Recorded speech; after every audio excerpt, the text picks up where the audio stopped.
Hi there, this is Steve Spurrier. You can join University of Florida Hall of Famer Shane Matthews and also the two-time SEC Player of the Year every weekday as he brings you all you need to know about the Florida Gators, including news, analysis, opinions, and some of the biggest names in sports. You can find him on Spotify, Apple Podcasts, Google Podcasts, or wherever you listen to your favorite podcasts. Or you can watch him live at 8 a.m. on Facebook, YouTube, or Twitter. Welcome to PodUp with Matthews in the Morning, coming to you from the International Diamond Center Studios, family owned and operated with the largest selection of natural diamond jewelry, the only diamond and jewelry partner of the Florida Gators. I'm your host, Loren Meadows of Gator Bait Media, filling in for Shane, who's out on assignment. We want to thank our daily guest sponsor, Comfort Temp Heating and Air, is your local #1 HVAC company. Professional and experienced technicians keep you informed throughout the entire project. Visit us at comforttemp.com. Comfort Temp Heating and Air. Comfort is our business. Peace of mind is our promise. We want to thank and acknowledge David Steele for all that he does for PodUp with Matthews in the Morning. Follow and like us on Facebook and YouTube and Twitter. You can listen to us on 37 digital platforms like Apple Podcasts, Spotify, Google Podcasts, iHeartRadio, and many more. And today we're joined by PodUp with Matthews in the Morning's finest, JC.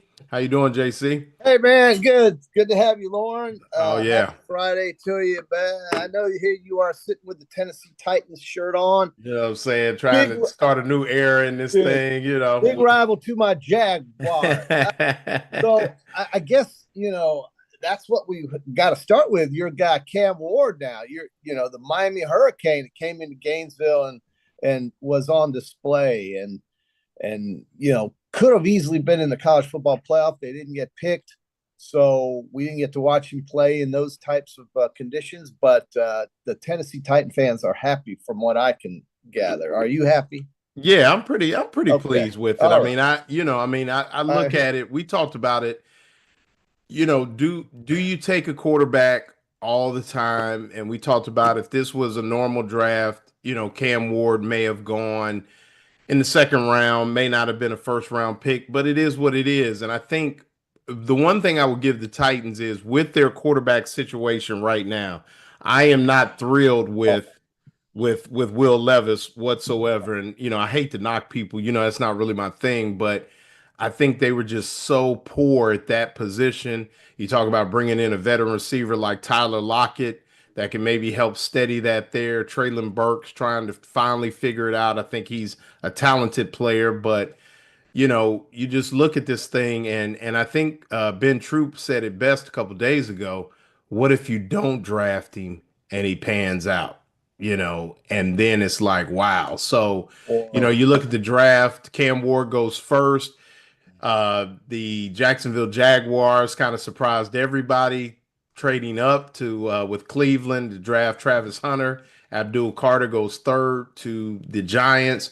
Will Campbell goes fourth to the New England Patriots, the offensive tackle out of LSU. Mason Graham, defensive tackle, is picked by the Browns at 5. Ashton Genty begins the Pete Carroll era as a running back there, probably for the future. In Las Vegas, Armand Membu of Missouri, big get for the drink up there, getting the first round pick. Tatoria McMillan goes to 8th to Carolina Panthers, the top receiver in the draft. Kelvin Banks Jr., another offensive tackle, goes to the Saints. And to round out the top 10, Colston Loveland, tight end of Michigan, goes to the Chicago Bears, giving Caleb Williams a weapon there, a much needed weapon. But your Jags, JC, trade up to get Travis Hunter. Was that worth the 2, 4, and a 5, you think? Man, what do you think? I mean, I think is that he's going to play both sides. I don't think he's going to play 120 snaps. He won't last. If he were to do that, I think you're looking at a 75-25 split, perhaps, maybe on some special third down situations. You see him come in on defense, but I think they're going to use him for helping Trevor Lawrence out. God knows he needs help. And I don't know, I don't talk to Travis Hunter. I don't know what's his favorite what his favorite role would be, but he can do Mhm. both. The Right. Jaguars needed some flexibility. They need some leverage on that end on that side of the ball to be also able to use them on the other side. But again, he's not playing 110, 120 snaps a game. That's just out of the question. It's not going to happen. He won't last 17 games. I'm sorry. I know he's special and this and that. This is the NFL. It's a game that I think goes by a little bit faster than the college game. So there may not be as many plays, but having said that, I think the Jaguars did what they felt they had to do and what most people felt they had to do. So with that, you have a guy like Shedeur Sanders sitting over here. He did not get picked in the first round. People were not impressed with his tape, his film, whatever you want to call it. His bowl game was a disaster. He shouldn't have even played in that because it presented some real flaws. I don't know where he's going, but it would surprise me if the Cleveland Browns, who have the 33rd pick, I believe, that's the first pick for today, I would be surprised if they don't get him. I mean, you can't plan a future with Joe Flacco. Kenny Pickett is still an unknown. That's what they've got in Cleveland right now. That's not enough. I think that's an issue where you're not going to probably get Tyler Shaw or Jalen Milroe. You're going to go after Shedeur Sanders because the guy is an accurate passer, in my opinion. And with some work with the staff there in Cleveland, maybe he would be a good pick for the Browns. The Raiders certainly could use them. They've got Geno Smith and Aiden O'Connell. The Saints have Derek Carr. He's always hurt. They could use him. So we're going to see Shedeur Sanders get picked up somewhere early here in the second round, in my mind, and then Milroe will probably go somewhere later in the second round. That's kind of where the quarterbacks lie for as far as I'm concerned right now. Right. Who were the other winners? I mean, last night, I certainly think that the Steelers are sitting there, and I'm not sure what they're thinking. I don't know what that pick was all about. They also need help at that quarterback position. I don't think Justin Fields is the answer. Now, maybe he will be with Mike Tomlin, but I can't see. Actually, he's not. Well, Fields. Yeah, I was going to say Fields left. Yeah, so Fields is not even in Pittsburgh. Yeah, right that's so who is in Pittsburgh? Russell Wilson. Mason Rudolph has returned to steady the ship. So. Yeah. Oh, they're holding out for Rodgers. Yeah, maybe holding out for Rodgers. But, JC brought to you by the Titan MRI Hotline. And like we said, our daily guest sponsor, Comfort Temp Heating and Air. The comments are going crazy. Brent English on the YouTube question. Brought to you by Quality Plumbing, residential and commercial plumbing services and emergency repair since 1984. Our name says it all. Brent English says, JC, Jack sold the farm, but worth it. And I want to stick with Hunter. I mean, just for a second, and then obviously we'll get to Shedeur as well. With Hunter, I mean, we talk about it from in this day and age where the technology is better, the training is better, the rest and relaxation is better. He seems to be pretty honed in. He's got the steady girlfriend, doesn't seem to be a clubber, doesn't seem to be a partier. Can you get off your feet enough? I mean, I don't necessarily think that. I mean, I saw a comment by Louis Riddick on ESPN. He was talking about, he doesn't have to spend a ton of time in the defensive meeting room because corner is such a steady position. I mean, you're locking up a guy. There's coverages, but it's not like learning the offensive playbook. I mean, let's just do it mentally for a minute. Is that something that you can handle from a mental standpoint, or then will it affect the physical game? I mean, obviously, Trevor Lawrence is a guy that I think he's played with guys that have that ability. Can you just get it in his hands and let him do the work? Or, he's kind of slight. I mean, he's not huge, he's not a huge kid. It was just an interesting pick at 2. And I think he's the highest ever picked Colorado player. I don't think they've ever had a number 1 pick, but at only 6 foot, 188 pounds, man, that's smaller than Percy Harvin. Dude, he's not going to cover DK Metcalf, AJ Brown, and then turn around and play offense. I mean, it's just, just not real in my mind. I think he's 75-25. I think he will be used on third downs, maybe in some sort of nickel packages as a defensive back to shore up some passing downs with his speed. But you're telling me he's going to go cover somebody like DK Metcalf, and then go play offense, and then come back out there and cover DK Metcalf. So look, it's great what he did at Colorado and Jackson State. It's a whole new world now, man. It's a whole new world. I think he's, like I said, 75-25. I'll go with that. I think they'll use him on defense in certain third downs, maybe, but or second and longs, something like that. But he is going to be an offensive player because Jacksonville has an offensive problem. They are offensive to watch, and so they need offense. And I'm hoping they'll go get themselves a running back. The talk was Ashton Jetty, but they gave up their second rounder. So third round can get you somebody. Fourth round can get you somebody. I think they gave up the fourth rounder too. I'm not sure. I thought they paid a steep price to get that number 2 pick. But I think that was something they felt like they had to do. I'm okay with it. Their conviction is strong, and they're going to use this kid. He's going to be all over the field. So that's great. But forget it. He's not going to go out there and cover somebody like like I said earlier. So I mean, on a game long basis. I mean, we're talking 60 minutes of football, right? Yeah. No. I mean, for 17 weeks snaps, too. I mean, 120, 125 snaps, dude. Forget it. You got Dan Bond, Jacksonville native, on the Facebook question live, brought to you by Meldon Law, the only official injury and accident law firm partner of the Florida Gators, said that the Jags gave up a lot to just move up 3 spots. And then Bradley Chow says the Jags need help on the O-line to protect Trevor. He can't throw to Travis Hunter if he's on his butt. No, they got so many needs right now, but it's getting the ball in the end zone. They got rid of Christian Kirk. They got rid of some players. Maybe they can find some diamonds in the rough there in the latter rounds, or in the third, fourth, or fifth rounds. Certainly in the third, they still have a third round pick. I think there's still hope, but it wasn't so much that they only moved up 3 spots. It was that they wanted that player. That player was who they had in their sights. And he is the guy that they can use on both sides of the ball, but mostly, I think, for offense. So if Frank Frangie were on here right now, the voice of the Jags that we've had on this podcast, I can't imagine him saying anything different than that. Right. I think he'll be an offensive guy, and I think they'll use him in situations on second downs. That being said, I like what Tampa did. I think that was, help Baker out. So here's the main thing with the draft. I was watching this draft, and it's every 10 minutes they have a pick, or every 6 to 10 minutes they have a pick. And on the other channel, I'm watching the most incredible meltdown in NBA history with the Memphis Grizzlies of 29 points.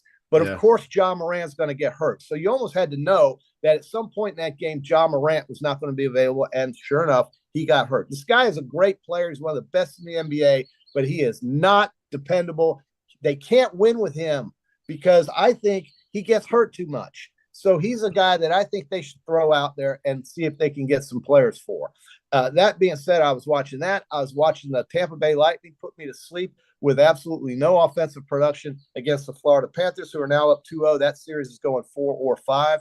But it's hard for me to kind of watch what the Cincinnati Bengals are going to do and who's going to go here. And I love watching the reactions of these players, but it was a lot last night, Loren. It was a lot. Yeah, I mean, it's definitely a big night. I mean, the draft, obviously, people go far and wide to get there to this draft. You mentioned Tampa Bay. They look to be headed for a gentleman's sweep, probably maybe a 5-gamer with the Florida Panthers. Just too much. Ja Morant, I think, his biggest issue is, people can take a cautionary tale. Well, it's health, but just being a professional, being a professional, what do they say? The best of, best ability is availability. And, at one time, with the shoes and things like that, people thought that Ja was going to be, the face of the league, was really, does a nice job, does a lot of good things there in Memphis with people. And you see him giving, $1,000 tips to waitresses and those things, which is a good thing. But just, with the gun and just the stigma now, which has changed, and you wonder, who in his circle is advising him. But I do want to get back to the draft with this, but let's talk about Silverback Concrete first. Silverback Concrete builds firm foundations for generations. You stand on it, we stand by it. I do want to ask you this, JC, because we got a lot to unpack today. No, we do. Shedeur Sanders falls out of the first round. Mel Kiper's top quarterback. Yeah. As far as a prospect, top quarterback prospect. And you mentioned there was even a viral video of him kind of going at Cam Ward about basically quitting on his team. You know, he told Cam Ward, you quit on your team. You know, I would never do that. But then you mentioned, JC, that the bowl game against a conference, in a rare bowl game against the conference foe, BYU, that just didn't go well. And, you know, is that a cautionary tale not to say, hey, I'm not going to play, you know, in the bowl game because I want to protect it? Or just, I mean, is it Deion? Is it just too much for people that Shedeur Sanders, and they think, well, if you get Shedeur, that comes with Deion as well? I mean, what do you think is the biggest issue that caused him to fall? I mean, patting the ball, come on. I mean, they literally showed 10 Hall of Fame quarterbacks that patted the ball before they throw it. I mean, it's a rhythm thing. I mean, what do you think? And I don't really know. What do you think is the biggest issue that caused Shedeur to slip all the way out of the first round when they thought he was at least the second best quarterback in the class, but then the Giants actually trade back into the first round to take Jackson Dart? I thought the Giants won last night. They were one of the big winners. No, I think Shedeur is fine. I think he's very accurate. He's a good passer. I like his arm, but there's something that I guess the scouts saw on tape that just turned the entire league down. And I don't think it is the Deion thing. He's just signed a $10 or $11 million contract with the Colorado Buffaloes. So he's going to be busy. But I think that Shedeur is just that bowl game. And I know it's just a bowl game. That is not a big sample size. That is not something that you really want to, you want to just attach to a kid who played the entire season and had some really great moments. But Colorado wasn't a great team. I think they were barely 500 with him there. And I know they didn't have a lot of great players, but he really was exposed in some way or form or fashion in that ridiculous bowl game. And I don't think that one game should have been the be all end all, but it may have showed some flaws that these scouts are really picky about. And for some reason, he just fell off the table. So having said that, congrats to Jackson Dart, sitting there in Utah in this big room with his family, kid that came down here and just really messed up the second half of the Florida game. And he had very little to show for at Mississippi when they were expected to go to the playoffs, but he had moments that NFL guys really like, the way he fit some of those balls into tight areas and the accuracy he had and the way he came through for Lane Kiffin against Georgia in that game after he got hurt. I thought that was something that really helped Jackson Dart. He gets hurt in the Georgia game. The backup comes in, drives him down the field. He comes back, and they continue to put it on the Georgia Bulldogs. I mean, put it on the Georgia Bulldogs. I'll tell you, another winner from last night was Atlanta. I thought Jalen Walker was a steal, an absolute steal for the Atlanta Falcons. Going from Athens now to Atlanta, that's nothing for him. It's a perfect fit at Atlanta. I think the Falcons got a lot better last night defensively, getting those two players on defense. And Jalen Walker was the guy that absolutely took over the Texas game when Georgia played them. I couldn't believe it. I could not believe how he just ran by the Texas offensive line and just killed Quinn Ewers. I mean, he just was in Quinn Ewers' business all night long. That was the one game that was on national TV that everybody watched. Georgia at Texas favorite, and Jalen Walker took over the game. He took over the game, and that's what I think these scouts look at, is a guy who's that capable and who's a guy who has that in him against quality opponents on the road in the SEC. Who doesn't want that guy? So, again, the Eagles once again get Jahad Campbell, another great linebacker. He plays at Alabama. They love SEC players. They were winners last night. The Eagles just amaze me at the ability they have of somehow drafting late and getting such great players. They've got the entire Georgia Bulldogs national championship defense basically playing for. And now they got an Alabama linebacker. They've got an Alabama linebacker who was the best player they had last year, and they've got offensive linemen. They've got probably the best or biggest offensive line in the NFL, and a quarterback who doesn't make mistakes. who's going to beat the Eagles if Saquon Yeah. stays healthy? So again, the Giants did well. The Falcons did well. I like what Tampa did, helping Baker out. The Jags, I think you could say, was a B or a B plus because they had to get somebody that would, ignite the team. This is the kind of player that can do it. So I think locally we did fine. I have no idea who the Dolphins drafted. I don't know why they would do that. They need help. So I don't know if they really improved themselves, but Tampa, Jacksonville, New York, and Atlanta were all winners last night, in my opinion. Just looking at it from absolutely. And I want to get to a comment real quick, but Electronics World, integration and design specialist for smart home automation and entertainment, affordable local installation, service and support, electronicsworld.net. I want to get to this comment on the YouTube question hotline brought to you by Quality Plumbing. Somebody said, I want to get to it. It said bad behavior, attitude, and basically an affiliation with Dion is what hurt Shador. I guess what I want to, or selfishness and protected by his daddy for high school and college are what hurt Sanders. That's Barone71 on the YouTube question brought to you by Quality Plumbing. Now, I want to give Shador some grace here and maybe even kind of challenge this a little bit. Have you heard? I never heard attitude or selfishness. I mean, for a kid to play in the bowl game when he could have opted out, I'm gonna kind of rail against that selfishness. And I never saw. I mean, I saw Shador. Here's the thing I told somebody. I was talking to my brother, who's a huge Ohio State guy, so he was thrilled about Abuka, getting to play with Mike Evans and all that. But yeah, I saw all three in person. I saw the UCF game against Colorado, went down and saw that. I saw Jackson Dart actually twice because when Florida played Mississippi State, then I drove to Oxford that night to see Ole Miss. So I saw Jackson Dart twice and obviously here in the Swamp. And then I saw Cam Ward in full display there in the Swamp when he pretty much, started his campaign to be the number one pick. And I thought Dart, in a lot of ways, may have been the best of the three. But I was impressed with a lot of things that Shador did. He runs a pro offense under Pat Shurmur, so the verbiage will be very similar to where he goes in the NFL. But I mean, as far as attitude and some of those things, I'm not sure I mean, I think we got to be careful with some of that. That's the easy answer a lot of times, JC. And I'm not just talking about Shador, but when we talk about some of these players, it's always, well, that's the thing. But I think we need to do ourselves a service by really breaking down, like you said, the actual intangibles or the physical attributes that may or may not make this person a great NFL player. And I think it's quick to say, like you talked about, even when you're talking about John Morant, you didn't discuss any of the off that you were just saying, you got to be available. And I think sometimes it's so quick to identify someone dropping down. You look at a guy, like you said, maybe the steal of the draft, Jihai Campbell, who would have been a top 10 pick had he not hurt himself. Sometimes it is just,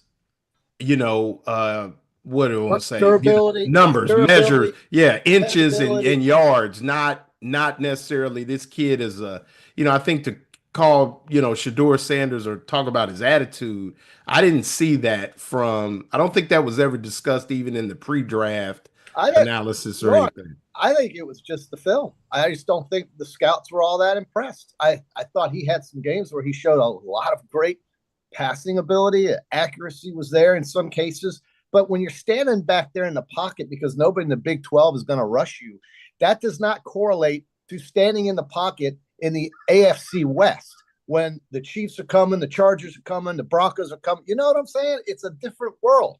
And I don't know what he did with his pro day or even in the combine, but it obviously didn't get people excited. So it's amazing, though, that we are talking so much about a guy that didn't even get picked in the first round who will be picked by the Cleveland Browns. He is minus 400. What does that mean? That means you would have to bet $400 to win $100 if you think he's going to be picked by the Cleveland Browns. That's a big outlay for something like that, which means he's heavily favored to go but to the Cleveland Browns. The Cleveland Browns, my God, what are they going to do? They're going to roll out a 40-year-old guy out there. they've got to get somebody young. They've got to get a future type of player. Deshaun Watson was the biggest bust in NFL history in terms of how much they paid him, guaranteed to come and suck. He was horrible. He was always off the inactive, and then when he became active, he couldn't pick up the game. It was too fast for him. It's too bad because at Clemson he was great, but it's a different world, man. That's the whole thing about the NFL, right? It's a different world. Shane will tell you he played. This game is they have trained killers on defense, dude. And if you think you're going to go out there and play 120 snaps a game, 17 weeks in a row, you are not only delusional, but you've got to be more realistic about it. And Jacksonville is going to use this kid in certain third down, maybe second down situations, and they're going to play him on offense. That's where I think he's going to be most productive for this team. So as a season ticket holder, I'm happy that they've got a player of that type of ability and capability. He's always playing. He's never hurt. He's a dependable kid.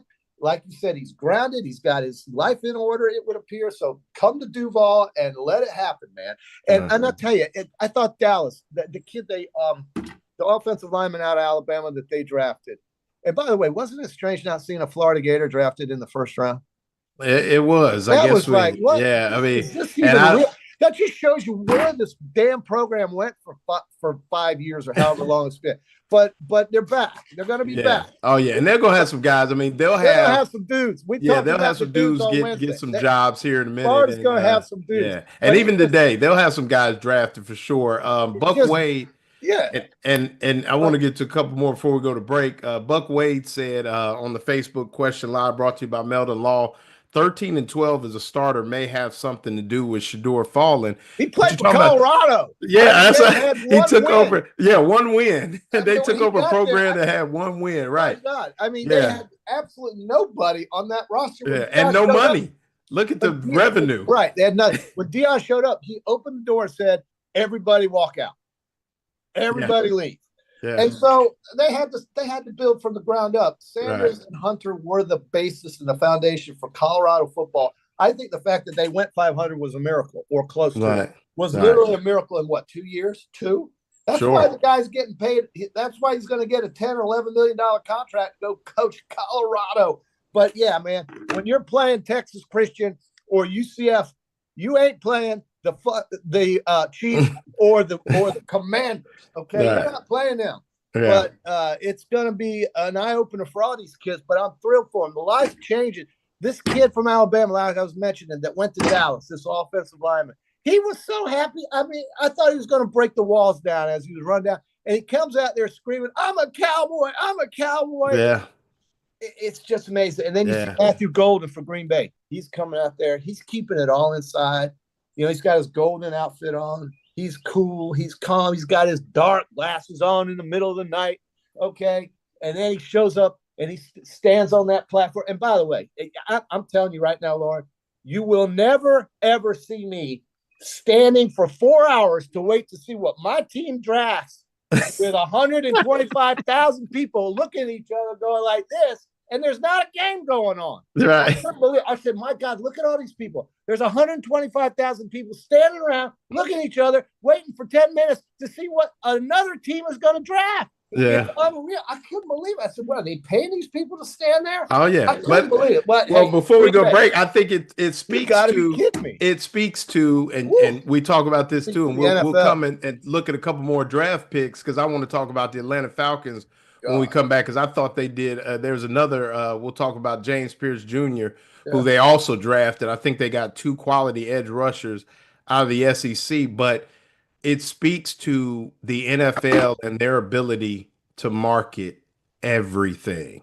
And they have turned this draft into the second most important day in football. And I mean, you look at, and they're very strategic about putting it in places where football, Cleveland last year, Nashville, places where this thing just really takes off, and they got it down. I mean, they do.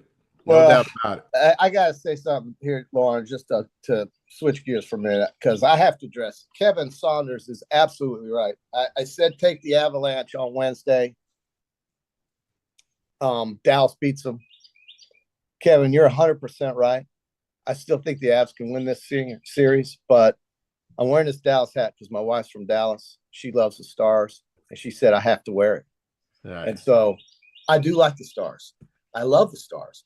But I did say Colorado because of Dallas's injuries. So Kevin is right to point that out. I just want to get out. I don't want Kevin mad at me, but he's right, man. I did say take the look. That series is not over, but credit to the Stars. I know that I picked Colorado in that series, but it's not over. Right. And last night the Blues got back in it in a big way. And so did Minnesota take over in that series against Vegas. I know the Panthers are going to win in 4 or 5. Tampa can't score. They can't score without Steven Stamkos. It's a fact.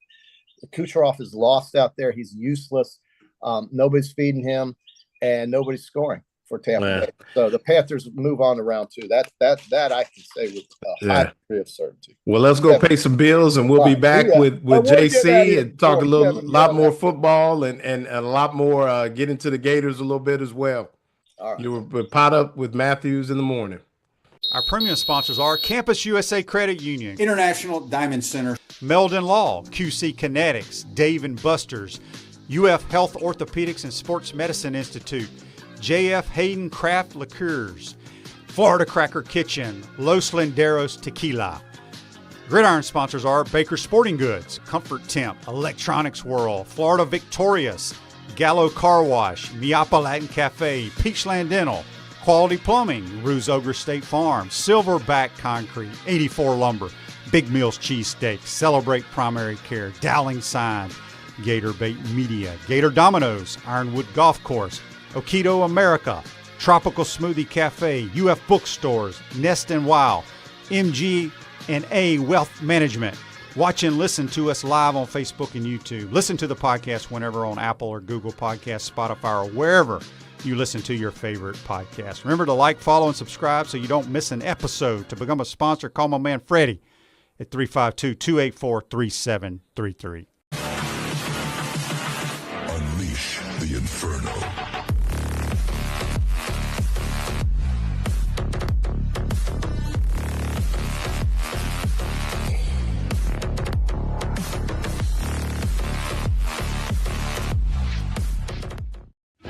The most important thing I learned from my father was work ethic and integrity. Never veer away from integrity, even if it costs you money.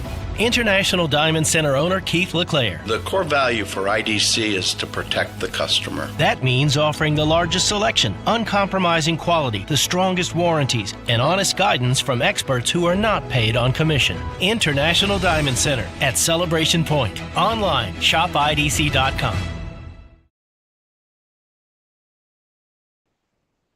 And we're back with PodUp with Matthews in the morning with JC coming to you from the Titan MRI hotline.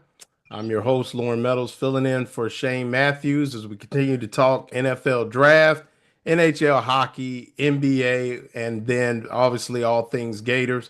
Definitely want to jump into the Florida Gators here, but I want to talk about one more person, JC, before we get into some of the draft eligible Gators that we may see come off the board. James Pierce Jr. was a guy that I was told by people on the Tennessee staff that all year they felt like that he had 1 foot already in the NFL and wasn't really playing up to his potential, and just didn't have, maybe the best attitude about things, but found himself going to the Falcons as well. Yeah. And I think what the Falcons may have found themselves is two bookends with he and Walker, maybe for the next 5 to 10 years that, I thought that, I thought Atlanta had a really good draft on defense. I think they got something with Penix and Drake London on offense. But if you just look at, what Atlanta has and you talk about places where you want to go where, they necessarily don't have any they have state income tax in Georgia, but real estate is cheap and it's a growing area with that metro Atlanta area. And I think both Pierce, obviously, Pierce Pierce fits there, and obviously, Walker does as well. But I think that was also, when you look at that, quiet is kept. A lot of people don't get excited about edge rushers, especially with some of the star power that was in the draft. But I really like the Pierce Jr. pick at 26 for Atlanta as well. The Falcons did great. I think the Falcons, that whole division, I think got better. But the Falcons with Michael Penix now at quarterback, they know who they have offensively. They've got a great running back and a good system there. If they could ever get Pitts involved in the offense, maybe that would help them. But defensively is what they needed help with, and they definitely improved. So, I'm not as well versed with some of these players from some of these Western schools. Like, for instance, I think the Dolphins, they drafted an Oregon player. I don't know about all these guys out there and some of these other schools. But what I can tell you is that the teams that get these SEC superstars, these All-Americans, they seem to be very happy with those picks as the year goes by. Just look at the Philadelphia Eagles, and we talked about that a little while ago. But teams like the Giants dramatically improved themselves. I don't know if Brian Dable's going to be around, to help Jackson Dart after this next season, but I think they really helped themselves, and we'll see how it goes. The teams that needed to fill in spots like Jacksonville with a dynamic athlete like Travis Hunter, I think they got what they needed. And again, the biggest mystery to me is how you can stand there for 3.5 hours as a Green Bay Packer fan and wait to see some guy walk out there and genuflect in front of you as a wide receiver out of Texas. I mean, he was good, but right, yeah. I don't know. Well, it's funny. We had let's see. So we had John on the YouTube question live, brought to you by Quality Plumbing, says that the draft is like New Year's in Times Square, standing out on Times Square all day. Question: do fans stand around in adult diapers at the draft too? And I guess he's referred to, there are people that do a lot of weird things to be out there for that ball drop. So, it's interesting. That's an interesting take. So you mentioned, JC, no Florida Gators in the first round. First time, I think in about 3 or 4 years for sure, because they had Anthony Richardson and then Ricky Pearsall the next year. Anthony Richardson going fourth to the Colts, I believe. Was that fourth pick going to the Colts? Was. So, what I kind of called it, I wrote an article there in Gator Bait about the top 5 guys that I think, obviously we're talking the 2 receivers, DK Badger, Montrell Johnson Jr., Cam Jackson, and Shamar James kind of sit right there. And Marshall, what about Jason Marshall. They've got him a little lower. I think the injury still.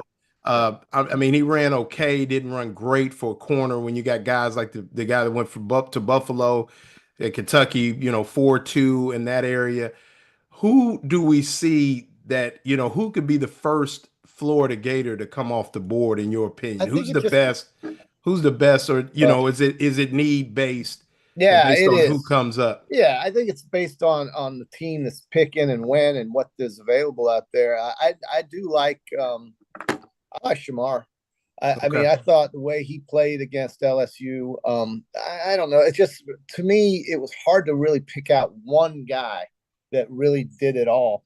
Last year on defense for Florida, I thought the whole defensive unit really picked up their game after that Georgia game or before the Georgia game, in spite of what happened at Texas. Everybody was hurt. Nobody played. So I can't wait to see Longhorns come to town, by the way, this year. That, you got A&M and Texas in the schedule coming up.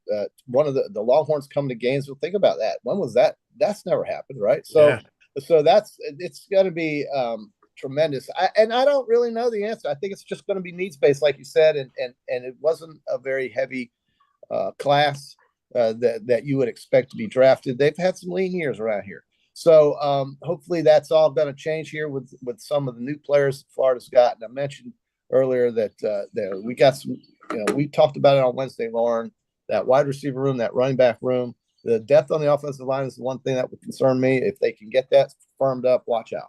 And defensively, I like the idea that they get after the quarterback now. Again, that was the thing about Florida Gators that I always remember defensively was they stopped the run and they always pressured the quarterback.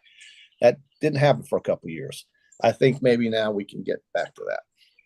Yeah, Dan Bond on Facebook Live says 2019 was the last year no first rounder for Florida, so it's been a good run. Yeah. A lot of people have Shamar James as an undersized backer, but like I said the other day, I think he's a niche guy because he can, covers well in man coverage, and he's a four-tier special teams player. ESPN has him as the 17th best available linebacker still in the draft. I'm a big Chimera DK guy.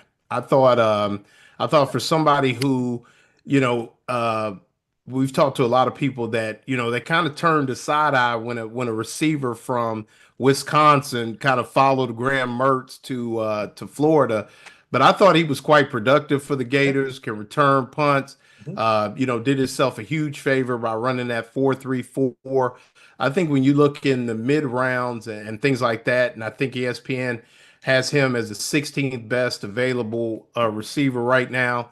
I think that he could be somebody that is one of those people that you're like, oh yeah, he played at Florida and he was a 5th round pick, but you look and now he's 6th, 7th, 8th year in the league. You know how those guys are, and you're like, oh, but he played in the SEC, and like you mentioned, you're able to get it done against high level talent, and that's what I think. That's where you look at somebody who I think has the ability, and for him, he reminds me a lot of those receivers that never lose speed. JC, you've seen them where they're 4-4 the entire 60 minutes of the game. They never take that dip, and that's what I kind of saw from DK as a receiver, and obviously you talk about it, then setting the tone for what that receiver room is going to be at Florida in the next few years. I can't wait. I'm so excited about Dallas Wilson. I just when they get everybody out there that belongs out there and everybody's healthy, what they can do offensively throwing the football is going to be very damn exciting. And with that running back room, I think it's going to be damn exciting to watch this offense next year. I know it's a run first centric type of offense, but it can set up some explosive plays if you are successful doing that. If you run the football, we all know it. And if DJ's healthy, which he is expected to be, of course, then let's have some fun in fall, man. I think the schedule gives them the chance early with those first 2 games to set the table a little bit, get everybody situated, get the kinks and the rust busted out. And then that 3rd game is tell me real quick, Loren, who's that 3rd game? 3rd game is LSU and Baton Rouge. Fighting Tigers. Yep. I know it's a big one.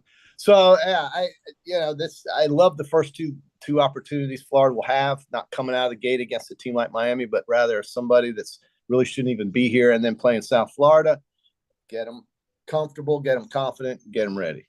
Yeah. By the way, I do have my Avs hat, so Kevin can't yell at me. And I'm going with I'm a trader. With the odds on favorite. I jumped off that Tampa Bay. I took the Florida Panthers plus 700 on Wednesday. That's the best number you're going to get on them because it's just going to get better and better. Team is unbelievable. You can't score on them. But the baseball this week, I want to make sure we don't forget about that. Oh no, we definitely go get to that for sure. The Gator baseball team has an opportunity, and when I say that, look, they've won 5 out of 6 in the league, albeit against 2 of the worst, not good teams. But Florida is in that group, that final quarter, 16 teams. Florida's in the last 4 in terms of record. Mississippi State and Florida 6-12, South Carolina 4-14, and then Missouri, who hasn't won. That's where Florida is. They're now going to welcome the 2nd best team record-wise to the league to Gainesville. This is their opportunity to say whether or not this is a postseason group, and I've stated I don't believe it is. Prove me wrong this weekend, Gators, and take Arkansas down 2 out of 3 times. You do that, then you have, I think, the capability of being a postseason team. But what will probably happen is that they'll get swept and we can move on from baseball. But I don't want that to happen. I'm used to Florida postseason baseball. For me, college baseball marks the end of the sports year when the College World Series is over. When the College World Series is over in the 1st of June, then the sports year of 2024-25 officially becomes ended, and we have a couple golf tournaments to watch on TV until spring football, and then I take off a couple months. So So baseball is important, man. So I want. Right. Oh yeah. I'm really hoping. Well, all the projections have them making the tournament, getting to about 13 wins, which they say is the number. It's funny that 13, the most unlucky number, is the lucky number for the Florida Gators. So let's and talk I think about that. So hold on, Loren. Let's talk. They got 6. They've got 3 with Arkansas. They've got 3 with Texas in Austin. Austin, yep. I mean, what are they going to win? Are they going to win half those games? Man, it's going to be then tough. You've got 3 against Alabama. They're 9-9. They're no joke. And then you've got 3 against South Carolina. You can win those. Mm-hmm. But if they just beat South Carolina and lose the series to Alabama, Texas, and Arkansas, do we really want to be subjected to watching them play in the postseason? I don't. Right. I don't think they'll even get there. I don't think they'll get there at all. So right. They've got to beat Arkansas this weekend to get on that roll. If they can do it, take 2 out of 3. That's all I'm asking. It's possible. They're at home. If they do that, then they've got a puncher's chance against Texas, which I don't think they have any chance. But then they've got Alabama and South Carolina they can maybe rack up some wins against. And that gets you to your 13. But I think it's going to be damn hard to win 7 games. Yeah, it could be tough with that schedule. Miapa Latin Cafe, discover the ultimate Cuban culinary experience at Miapa Latin Cafe with 5 locations in Gainesville and Alachua. You're never far from the best Cuban food north of Miami. And Florida Cracker Kitchen is the brand for original Floridians. Great food and southern hospitality in the center of the universe, Brooksville, Florida. FloridaCracker.com. And I mean, I think if you look at it, JC, you're a baseball guy. We got softball who's trending a little better. They were able to take 2 or 3 last weekend in walk-off fashion against Alabama. Get Keegan Rothrock back. Get her starting to round into form. Had a tough, coming off the rehab. Had a tough few outings, but seemed to kind of steady herself. Red Oxley has filled in pretty well as a freshman down there from Bartow, Florida. They got Ava Brown, who, I think everybody's starting to come along the bats. You got Kendra Falby batting over 460 in conference play. Gotta have Rothrock healthy, Loren. Got to. Yeah, I mean, no doubt. We're just kind of. I think we're just peeing uphill without her. I mean, the big one this weekend against LSU, I think they got to have 2 solid outings from her as well. I mean, got to, and they got to start swinging the bat again. It was good to see Taylor Shoemaker, who started out hot, is on a run to possibly break Jossie Erickson's record for RBIs that was actually set last year. She kind of got back off, was SEC Freshman of the Week, and they got LSU later on today. They're in Baton Rouge for a really big series, and then, like we talked about the other day, come the 4-time defending champs. Which, I mean, is it fair to say, JC, that could be the biggest series ever played at KSP? I don't know. I mean, it would be the most probably the most interesting because of Oklahoma. As far as biggest goes, Florida still don't be in the postseason. Mm-hmm. All right. I mean, that's what I mean. I mean, biggest by interest, just eyes. I mean, you look at the softball world. You don't get the Nick Saban of college softball, Patty Gasco rolling through Gainesville on a weekly basis. That doesn't happen. Right. And Oklahoma being in this league now is as much a part of it as anyone else. And that's the dynasty in softball. Everybody knows it. It's not a secret.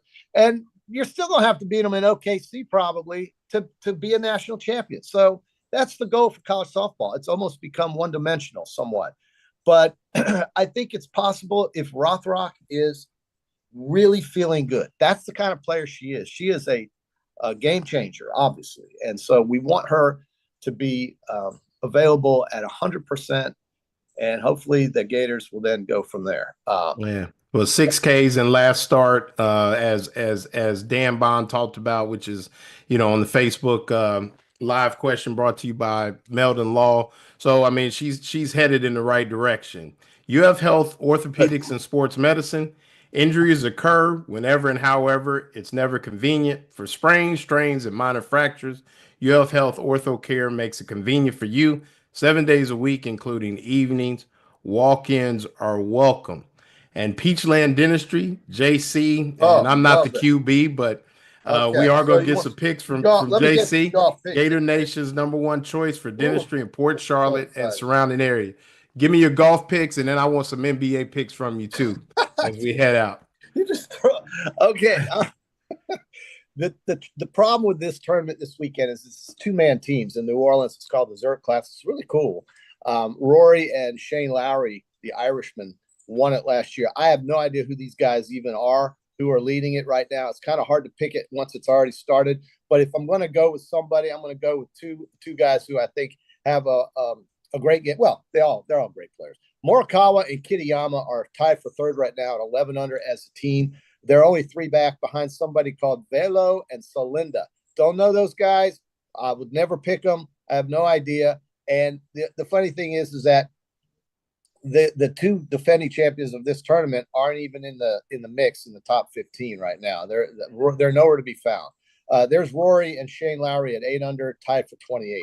So they're only 6 back. So I guess it's anybody's game. But I'm going to go with Morikawa and Kitayama right now for this. But what I really, really like, what I really think is a good bet, if you're looking for a futures bet, is these guys right here at 7-1 if you can get them to win the Stanley Cup, and at 4-1 to win the Eastern Conference. That's what I really like. And my man Kevin was pissed that I didn't look. The Avs are not out of it, man.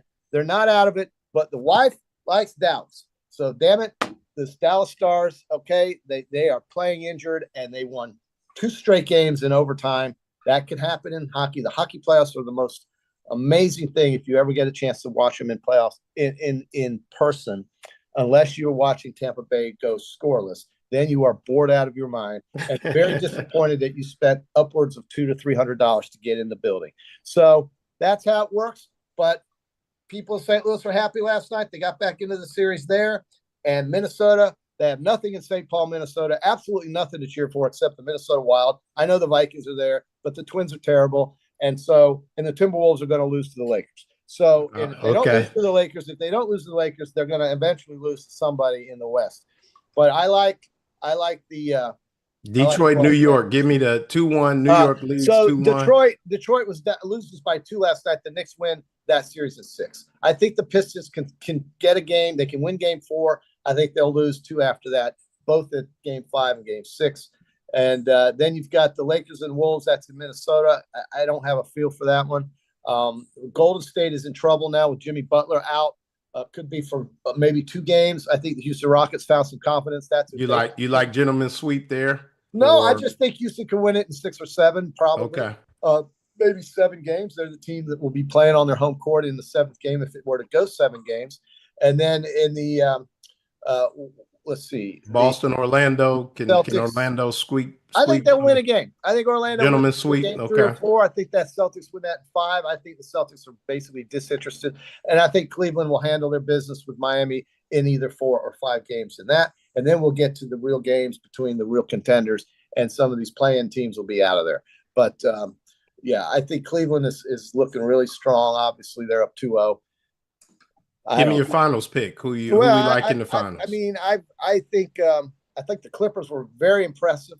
If you want a team to hedge, take the Clippers to win the Western Conference, because they could easily win the Western Conference. I really believe that. I think they just destroyed Denver last night, and by 36 points. And with Kawhi, if Kawhi Leonard is healthy, he is probably one of the 2 best players you'll ever watch play basketball in your life. That's how great he is.